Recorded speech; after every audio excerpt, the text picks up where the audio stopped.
जिसमें हमने North America का the great lake Saint Lawrence sea में था, तो कुछ बच्चों को समझ में आया, तो हम आज इसको स्टार्टिंग से लेंगे। The great lake Saint Lawrence seaways, this is very important sea wave of the North America as well as the largest sea wave of the world. यहाँ पर जो ये रूट है, that is the busiest route of the North America because it connected with the Atlantic Ocean. यहाँ पर आपको lakes दिख रही हैं, ये जहाँ पर रेन होती है that is Atlantic Ocean. Atlantic ocean की इंपॉर्टेंस आप समझ सकते हो इस रूट के थ्रू भी, कि जो हमने ओशनिक रूट्स किए थे उसमें हमने नॉर्थ अटलांटिक ओशन रूट किया था। North Atlantic Ocean route is the busiest oceanic route of the world, जो यहाँ किन को कनेक्ट करता है, नॉर्थ अमेरिका और वेस्टर्न यूरोप को, दो रिच और जो मेन डेवलप्ड कॉन्टिनेंट्स है उनको कनेक्ट करता है। तो यहाँ पर इस अटलांटिक ओशन से कनेक्ट करने वाला कौन सा इनलैंड वाटरवेज है, the Great Lakes and Saint Lawrence seaways. तो ये जो है that is also very important. मैंने आपको बताया था कि ये जो ग्रेट लेक्स हैं, it means the Great Lakes consist of 5 lakes. 5 lakes है, 5 लेक्स का एक क्लस्टर है जिसको कंबाइंडली क्या कहा जाता है, Great Lakes. These lakes are connected to the St. Lawrence River. ये जो है वो किससे कनेक्टेड है, सेंट लॉरेंस रिवर से कनेक्टेड है। सेंट लॉरेंस रिवर जो है वो कहाँ ड्रेन करती है, अटलांटिक ओशन में। ये इस तरीके से इसकी चेन बनी हुई है। इन 5 लेक्स में से मैंने आपको बोला था, जैसे कि आप ये देखोगे कि आपका मैप ऐसे है, तो इट मीन्स ये जो 4 लेक्स है, lake superior, lake Huron, lake array और लेक ओंटारियो, ये these 4 lakes are located on the border of the Canada and USA. Canada और यूएसए के बॉर्डर्स पर हैं, यानी दोनों जो है वो कंट्रीज इसको जो है ज्वाइन करती हैं। लेकिन जो एक लेक है हमारी लेक मिशिगन, ये वाली जो लेक है that lies completely in the USA. ये पूरी की पूरी लेक इसमें है यूएसए में। So it is the largest lake which lies in a single country. किसी भी एक ही कंट्री में लाई करने वाली ये सबसे बड़ी लेक है वर्ल्ड की, लेक मिशिगन।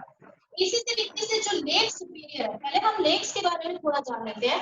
लेक सुपीरियर जो है that is fresh water lake and it is the largest fresh water lake of the world.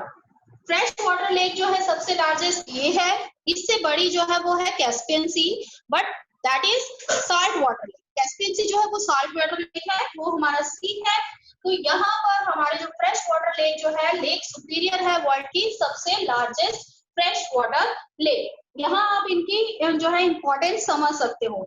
अब यहाँ पर मैं आपको इंपॉर्टेंस बताती हूँ कि यहाँ पर लेक ओंटारियो जो है इसकी इंपॉर्टेंस क्या है, कि यहाँ पर इस जगह पर हमें क्या मिलता है, यहाँ पर वर्ल्ड का famous largest waterfall that is Niagara fall.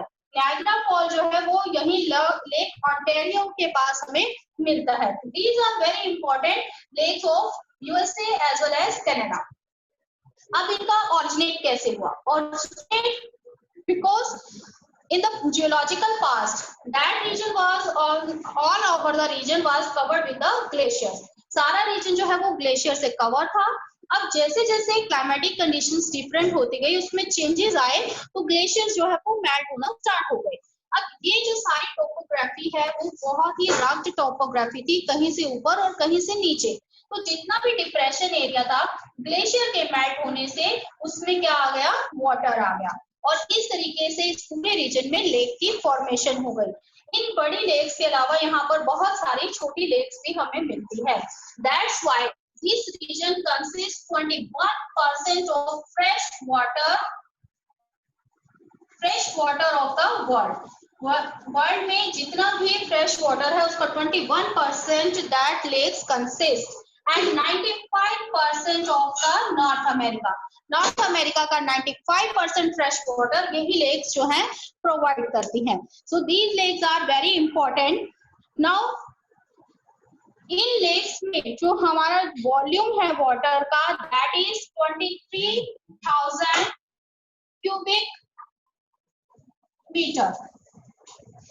यहाँ पर जो हमारा वॉल्यूम है पानी जिसमें आता है इतना आता है 23,000 क्यूबिक किलोमीटर आता है, और ये जो लेक्स हैं वो पूरा एरिया कवर करती हैं। अब इन लेक्स में हम कह सकते हैं कि यहाँ पर इसके जो इनको आपस में कनेक्ट किया गया वो डिफरेंट आर्टिफिशियल कैनाल्स के थ्रू इनको कनेक्ट किया गया। कल मैंने आपको बताया था लेक सुपीरियर और लेक ह्यूरॉन को कनेक्ट करने के लिए कौन सी कैनाल बनाई गई, सेंट मैरीज फॉल कैनाल बनाई गई। इसी तरीके से ह्यूरॉन को एरे के साथ कनेक्ट किया गया through the Saint Clair River and Saint Detroit River. Then further array connected to the Ontario with the help of Welland Canal. Welland Canal and Soo Canal are the two landlocked canal. Landlocked canal means कि यहाँ पर canal जो है वो थोड़ी हम कह सकते हैं they are less wider. जब यहाँ पर कैनाल का आप सिस्टम भी देख सकते हो, these are less wider. तो यहाँ से जब शिप्स जा रहे हैं तो यहाँ एक लॉक सिस्टम होता है, यानी डोर्स लगे हुए होते हैं। शिप को थोड़ा नीचे जाना पड़ता है, फिर वो डोर ओपन किए जाते हैं और through these canals ships travels to the other lake. This is the landlocked system of the canal. So यहाँ पर डिफरेंट कैनाल्स बनाए गए हैं। Erie canal connected Hudson river, so these lake also connected with the St. Lawrence River and finally drain into the Atlantic Ocean. Now the water, how the water flows in these river. From the Lake Superior, the water flows in the Lake Michigan. Lake Michigan से water जो है फिर किस में flow करता है? That flows into the Lake Huron. Further, from the Lake Huron, it flows to the Lake Erie to Ontario to St. Lawrence River and further Atlantic Ocean. तो पूरे कनाडा और यूएसए को ये लेक्स कवर करती हैं, Atlantic Ocean route से connected हैं। तो इट मींस कि Atlantic Ocean route that is the busiest route in the world, and Atlantic Ocean पर जितना भी एक्सपोर्ट इंपोर्ट होता है उस एक्सपोर्ट इंपोर्ट को इन लेक्स के थ्रू जो है वो यहाँ से यूएसए के नॉर्थ अमेरिका के हिंटरलैंड तक पहुंचाया जाता है। आई थिंक आपको ये कैनाल सिस्टम समझ आया होगा। अब हम देखते हैं कि जो हमारा जो लेक है, डिफरेंट लेक्स हैं, वो कैसे कनेक्टेड है। Now you can see the major ports in this map. Here you can see Lake Ontario, Lake Superior, Lake Huron, Lake Michigan, Lake Erie and Lake Ontario, and this is the St. Lawrence River which will drain into the, यहाँ पर आपको लिखा हुआ दिख रहा है Saint Lawrence river.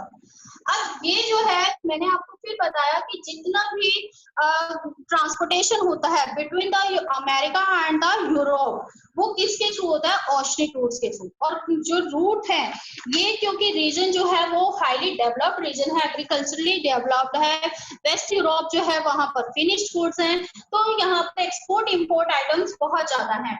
और ये जो बल्कि जो मटेरियल है वो इसके through all over north America जो है ट्रांसपोर्ट किया जाता है। यहाँ पर शिप जो है वो 3,760 किलोमीटर तक का जो एरिया शिप्स कवर करते हैं, यानी नेविगेशन जो है यहाँ पर हमें मिल जाता है। सबसे बड़ी बात यह है क्योंकि ये एक बिजिएस्ट रूट से कनेक्टेड है, लेक्स जो है वो यहाँ पर ताकि जो शिप्स हैं वो पूरे रास्ता जो है कवर कर सके। अब शिप्स के लिए हमने इनलैंड वाटरवेज की एक एडवांटेज पड़ी थी कि वाटर जो है सफिशिएंट होना चाहिए, इसलिए इन लेक्स और कैनाल्स को बहुत ही डीपर बनाया गया है। लेक सुपीरियर का जो विड्थ है, सॉरी डेप्थ है, वो कितनी रखी गई? 3.5 मीटर तक इसकी जो है डेप्थ रखी गई ताकि ये शिप्स जो है वो इजीली ट्रेवल कर सके टू द लास्ट डेस्टिनेशन। अब यहाँ पर इसके जो मेन पोर्ट्स हैं जहां से माल जो है कार्गो जो है वो अपलोड होंगे और अनलोड होंगे, तो अपलोडिंग का जो है यहाँ पर अपलोडिंग और अनलोडिंग यानी यहाँ के तो मेन पोर्ट जो है वो as a oceanic port develop किए गए हैं। मेन पोर्ट जो है वो यहाँ पर बफेलो है यहाँ पर मेन पोर्ट, और लास्ट डेस्टिनेशन पोर्ट जो है वो है ड्यूलर। These are the well developed port on this route. ये दोनों ही जो है यहाँ के रूट पर वेल डेवलप्ड पोर्ट है। वेलेंट कैनाल मैंने आपको बताया लैंडलॉक कैनाल है जो लेक ओंटारियो और एरे को कनेक्ट करती है। अब ये सारा जो है बेसिन जिसको हम ड्रेनेज बेसिन कहते हैं, आपने पढ़ा था 11th में। तो ड्रेनेज बेसिन जो है ये बहुत बड़ा एरिया है जिससे यहाँ की एग्रीकल्चर प्रोस्पेरिटी भी बहुत ज्यादा है। एग्रीकल्चर प्रोस्पेरिटी के साथ साथ यहाँ पर बहुत ये रीजन जो है मिनरल रिच रीजन भी है और डिफरेंट जो है यहाँ पर हमें नेचुरल रिसोर्सेज भी मिलते हैं जिससे यहाँ पर बहुत ही बल्कि और हैवी ह्यूज क्वांटिटी का क्या होता है एक्सपोर्ट होता है। So these are the economic artery of the USA. Now come to the next, the Mississippi Seaway.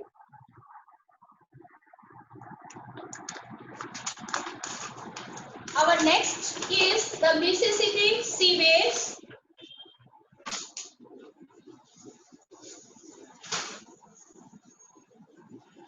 That is also of North America's inland waterways.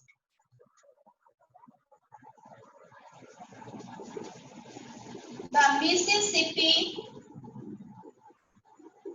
Seaways या रिवर वाटर सिस्टम भी हम इसे कह सकते हैं, Mississippi river water system. Mississippi river water system lies in the USA. कहाँ लाई करता है ये? कंप्लीटली यूएसए में। It is the largest river of the USA. USA की ये लार्जेस्ट रिवर है मिसिसिपी, जो यहाँ के यूएसए रीजन को क्या प्रोवाइड करती है? इनलैंड वाटरवेज प्रोवाइड करती है। ये मिसिसिपी रिवर फर्दर किस पे मार्च होती है जाकर? Gulf of Mexico. It drains into gulf of Mexico. आपने नॉर्थ अमेरिका का जो है वो देखा था कि ये नॉर्थ अमेरिका का है, तो यहाँ पर आपका साउथ अमेरिका स्टार्ट हो जाता है। तो ये जो पार्ट है that is Gulf of Mexico. तो यहाँ से जो ये मिसिसिपी रिवर है वो किसमें ड्रेन करती है? Gulf of Mexico. Gulf of Mexico is already related to the Atlantic Ocean, क्योंकि यहाँ पर हमारा सारा क्या है? अटलांटिक ओशन है। So this is also connected with the Atlantic Ocean through the Gulf of Mexico. Clear? Students, if you have any doubts till now, you can ask. कि अगर आपको यहाँ तक कोई डाउट है आप मुझसे पूछ सकते हैं। ओके, देन इस रिवर की जो नेविगेबल लेंथ है, नेविगेबल लेंथ मीन्स जहां तक ट्रैवलिंग पॉसिबल है, नेविगेशन पॉसिबल है।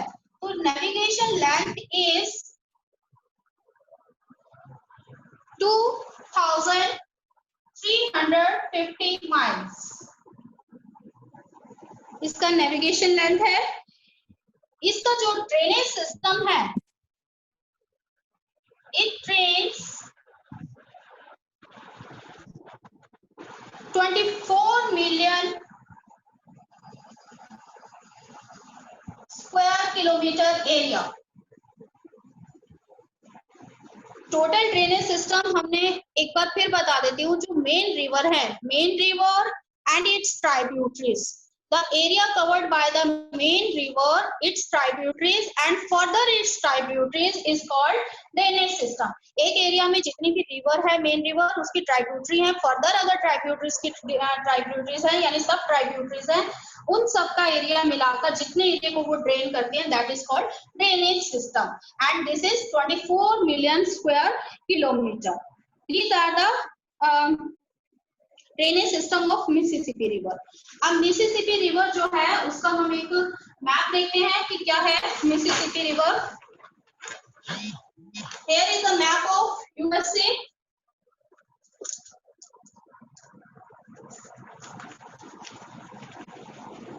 Where you can see the Mississippi River। जो आपके ये डार्क ब्लैक लाइन है that is Mississippi river, main river. यहाँ से आपकी मिसिसिपी रिवर शुरू हो रही है। ये इसको मिसिसिपी रिवर को भी यूएसए में टू पार्ट्स में हम बोलते हैं। फर्स्ट जो अपर पार्ट है that is known as the Upper Mississippi River and the lower part of this river is known as the Lower Mississippi River and it further drain into the Gulf of Mexico. This is Gulf of Mexico. तो ये drain करती है Gulf of Mexico में। अब इसकी जो main tributaries हैं, these are Missouri rivers, Arkansas river, red river, Ohio river. These are the main tributaries of the Mississippi River. So these merge into the Mississippi River and covered a large area of the USA because they also have सब tributaries. Missouri river की फिर आगे बहुत सारी tributaries हैं, ऐसे ही हर river की आगे बहुत सारी ट्राइब्यूटरीज हैं। तो it covered almost all the part of the USA. अब यहाँ पर इतना ड्रेनेज बेसिन होने के कारण, जैसे कि हमने गंगा ब्रह्मपुत्र अपना रीजन किया था इंडिया में, वहां पर क्या है कि जहां पर रिवर है तो वहां डेल्टाज है, डेल्टाज है तो इट मीन्स वो एरिया जो है वो एग्रीकल्चरल एरिया है। तो इसी तरीके से ये एरिया भी जो है वो बहुत ही एग्रीकल्चर प्रोस्पेरियस एरिया है due to the existence of these rivers. इन रिवर्स के एग्जिस्टेंस के कारण बहुत ही एग्रीकल्चर प्रोस्पेरियस एरिया ये है। तो इसके कारण यहाँ से जो एक्सपोर्ट होता है मेनली वो किन चीजों का होता है, एग्रीकल्चर प्रोडक्ट्स का होता है। जबकि हमने ऊपर वाले रीजन में क्या था कि वहां से agriculture as plus as minerals भी वहां से ट्रांसपोर्ट किए जाते हैं, बट यहाँ पर मेन आइटम्स क्या है, एग्रीकल्चर प्रोडक्ट, फॉरेस्ट प्रोडक्ट। यहाँ पर डेंस फॉरेस्ट भी जो है हमें मिलते हैं। तो ये थी हमारी मिसिसिपी रिवर, जिसमें इसकी मेन ट्राइब्यूटरीज है Missouri, Arkansas, red river and Ohio river. Finally, it drains into the Gulf of Mexico and join the Atlantic Ocean through. So, watershed helps to produce 92% of agriculture product. यहाँ का जो watershed है वो यहाँ के 92% agriculture products को produce करता है, जिससे यहाँ पर एग्रीकल्चर प्रोडक्ट्स का एक्सपोर्ट होता है। अब ये हो गया आपका नॉर्थ अमेरिका का water system, inland water system. Now come to the Europe. मैंने आपको कहा था कि इस चैप्टर में हम दो ही जो है कॉन्टिनेंट्स कवर करेंगे, नॉर्थ अमेरिका एंड यूरोप। इसमें आपको मैप की इतनी वो नहीं है कि आपको मैप से रिलेटेड क्वेश्चंस फिर भी नहीं आते हैं, बहुत रेयर है। तो यहाँ पर अब हम करेंगे यूरोप। यूरोप कॉन्टिनेंट्स में मैंने आपको मेन दो जो है यूरोप में लाई करते हैं, द राइन और the Danube. These are the two river system which lies entirely in the Europe. One more, the Volga, which is connected to the Russia. Russian part जो है यूरोप का उसमें लाई करता है वोल्गा। तो इसमें हम इन तीन के बारे में देखेंगे। जनरली थोड़ा सा देखेंगे कि यहाँ पर सबसे पहले आता है द राइन। राइन का हम एक मैप बनाते हैं हल्का। Rhine river flows like this.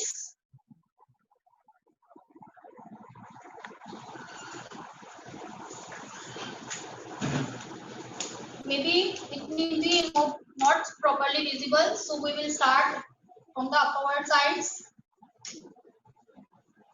ये जो है आपका राइन रिवर है। राइन रिवर का जो माउथ है, यहाँ पर हम रीजन देख लेते हैं। That region suppose this is Switzerland.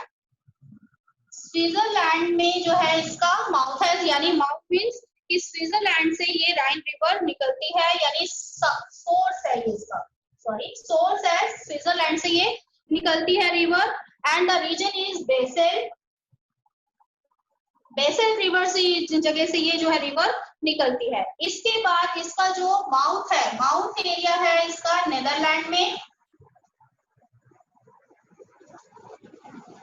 Netherlands में जो है इसका माउथ एरिया है, दैट इज रोटरडम।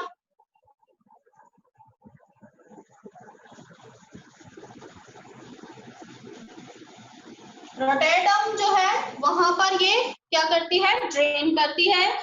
वेसल से ये निकलती है और रोटरडम में ड्रेन करती है। बीच में इसके कौन कौन से रीजन आते हैं, यहाँ पर है जर्मनी। जर्मनी का रूट रीजन आपने पढ़ा सेकंड 6 चैप्टर में, that is very rich in minerals. So minerals यहाँ पर ऑब्वियसली यहाँ से मिनरल्स एक्सपोर्ट किए जाएंगे।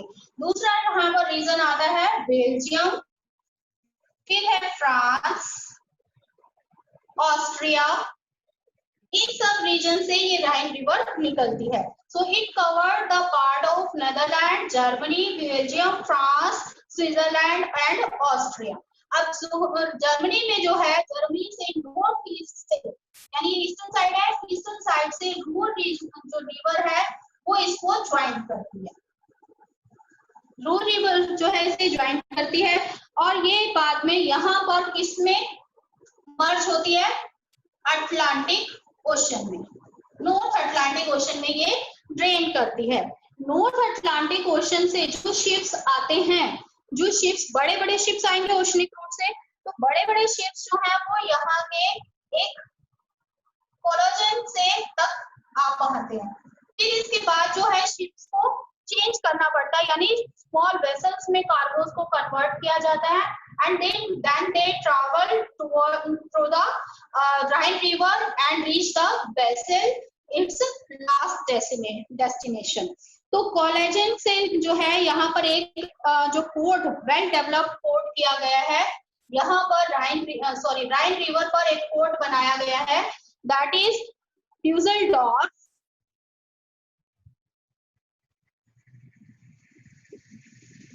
जितना भी जो यहाँ का ये सारा पार्ट है, हम यहाँ पर देखेंगे कि ये कोलोजन रिवर पॉइंट है, यहाँ तक जो है बिग शिप्स जो है वो एंटर कर सकते हैं और इसके लिए यहाँ पर एक पोर्ट जो है राइन रिवर पर डेवलप किया गया है, ड्यूसेलडॉर्फ। इसके बाद यहाँ के शिप्स जो है वो चेंज होते हैं स्मॉल वेसल्स में, जो फ्रेट को कन्वर्ट किया जाता है, कार्गोस को कन्वर्ट किया जाता है and then they reach to the source यानी द लास्ट डेस्टिनेशन वेसल। इस तरीके से ये जो है यूरोप के इम्पोर्टेंट जो है कंट्रीज को कवर करता है। So this route is the busiest route of the world and every year 20,000 oceanic ships enter, oceanic ships जो है वो 20,000 जो है इसमें एंटर करते हैं और इसी तरीके से 2 lakh inland vessels also travels through this route. So you can imagine the importance of this Rhine River. 20,000 oceanic ships and 2 lakh inland vessels travel every year through this river system. So it is the busiest route of the Europe. अगर आपको यहाँ पर आएगा भी तो इसी का map आएगा। Now the come to the next, the Danube, which also completely lies in the Europe. Next is the Danube river system.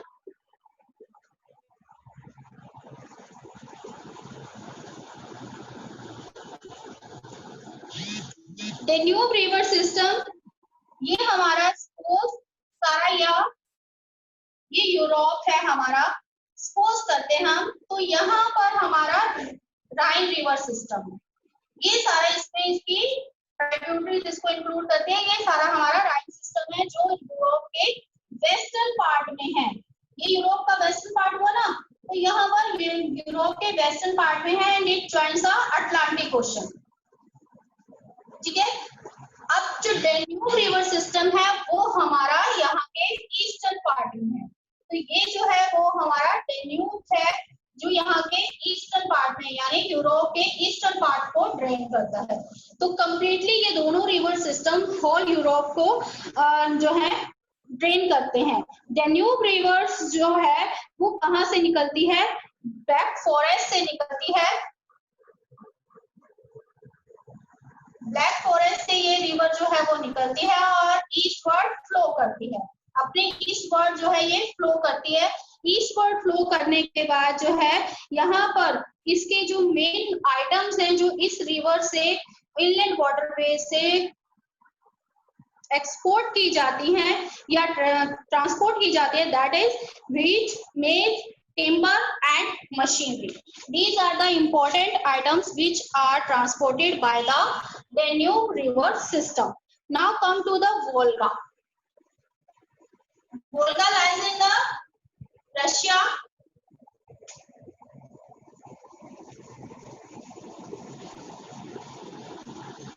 The Volga river system.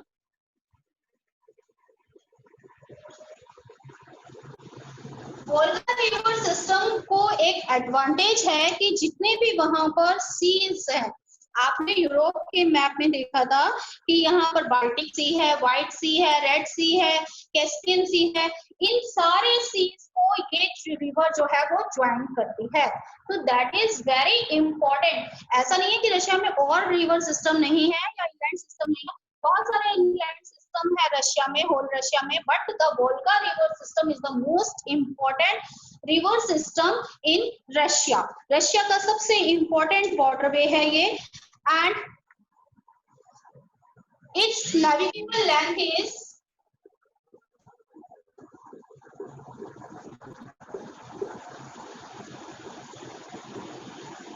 11,000 kilometre. 11,000 kilometre लंबा ये इनलैंड वाटरवेज है। 11,200 किलोमीटर तक का ये लंबा है। And finally it drains into Caspian sea. कहां पर ये ड्रेन करती है? कैस्पियन सी में ये ड्रेन करती है। इसमें अब हम पहले इसका मैप देख लेते हैं, एक रफ स्केच है। यहाँ पर हमारा बाल्टिक सी है। बाल्टिक सी जो है ओशन से कनेक्टेड हो जाता है।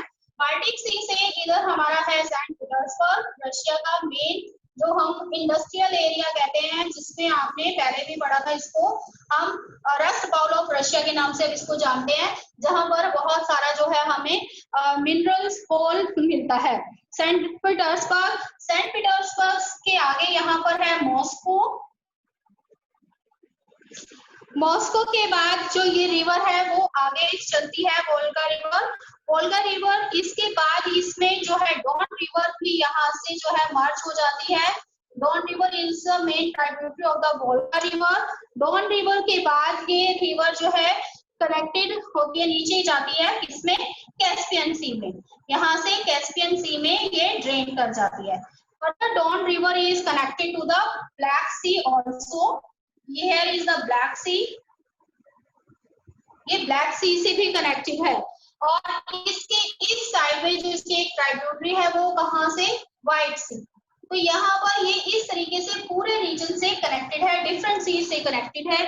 सेंट पीटर्सबर्ग के यहाँ ब्लैक फॉरेस्टेड एरिया से निकलती है। ब्लैक फॉरेस्टेड एरिया के बाद ये ड्रेन फ्लो करती हुई कहाँ ड्रेन करती है? कैस्पियन सी में। तो इट मीन्स ये सारे जो इम्पोर्टेंट रीजन है इसका, सेंट पीटर्सबर्ग, मॉस्को, इन सबको आपस में ज्वाइन करती है।